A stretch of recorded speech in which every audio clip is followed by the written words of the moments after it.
John is in from the Community Foundation. And explain this intervention, green and health, this initiative that you guys are doing.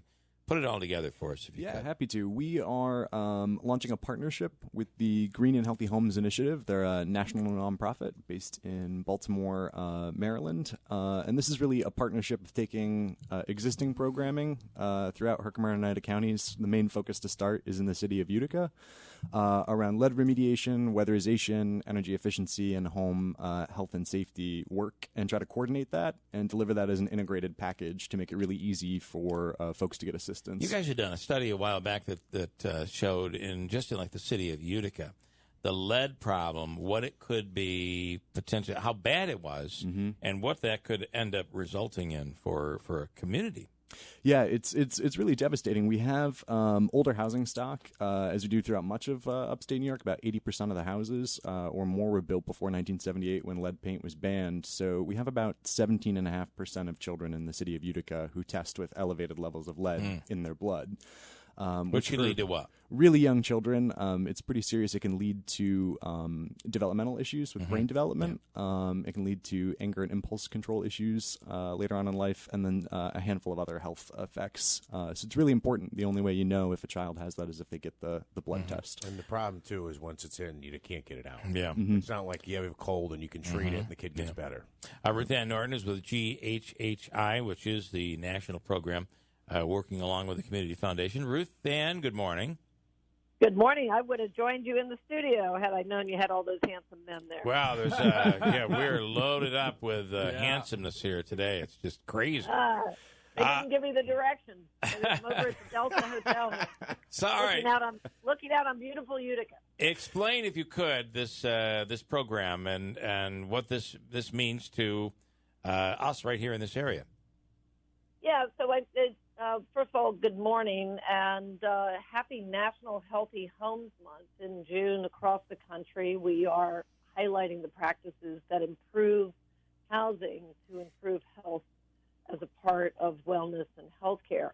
So what we have been doing for the last 6 months or so, in partnership with the Community Foundation and the mayor and the county executive's office and partners across the Utica region, is to really start to instill best practices on how do we deliver on the promise of healthier housing for better outcomes for kids in school, for lowering crime and improving reading scores and graduation rates, for example.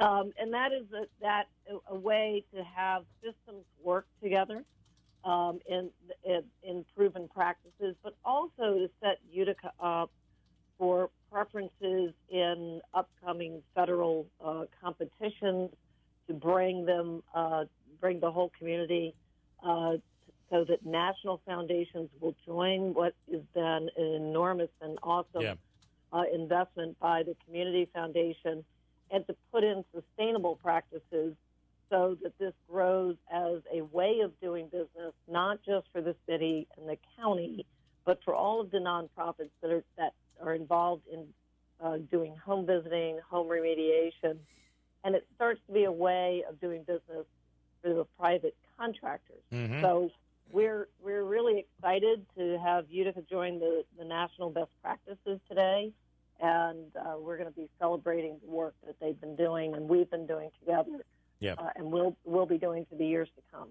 And I want to ask John, when we talk about lead, are there any other carcinogens or things that could be cancer-causing or unhealthy for kids? Radon is another one of them. Radon is certainly an issue. We see issues with pest control, bed bugs, cockroaches, etc., which some of that can also lead to asthma triggers for young children. So really the quality of your housing can affect your health in a pretty serious set of ways, especially for young kids. Also, when you say green, I guess maybe it's just the world we live in today. I think green, I was either thinking plants to clean the air or green like using less energy, right? Yeah.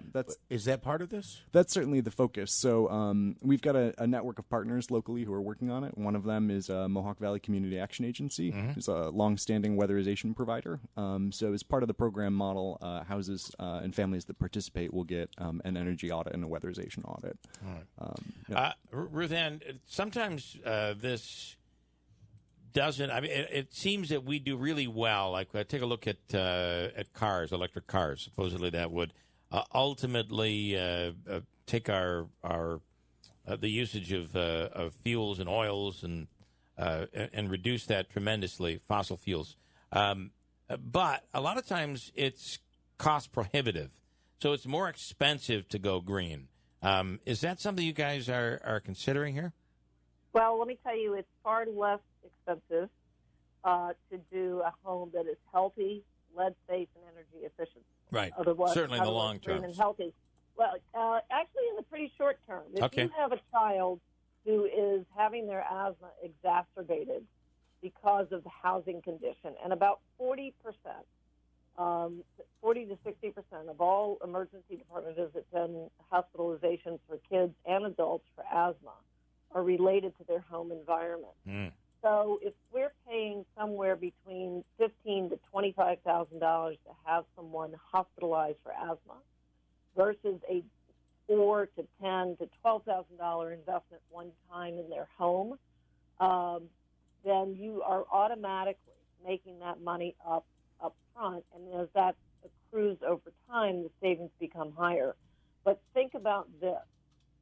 It takes the equivalent of 3 granules of sugar of leaded dust, the lead dust that comes from old lead-based paint, to poison a child and render them less competitive in the classroom, less able to read at grade-level reading, 7 times more likely to drop out of school, and they'll earn $1 million less over the course of their lifetime, not to mention the increase in crime and the destabilization of neighborhoods.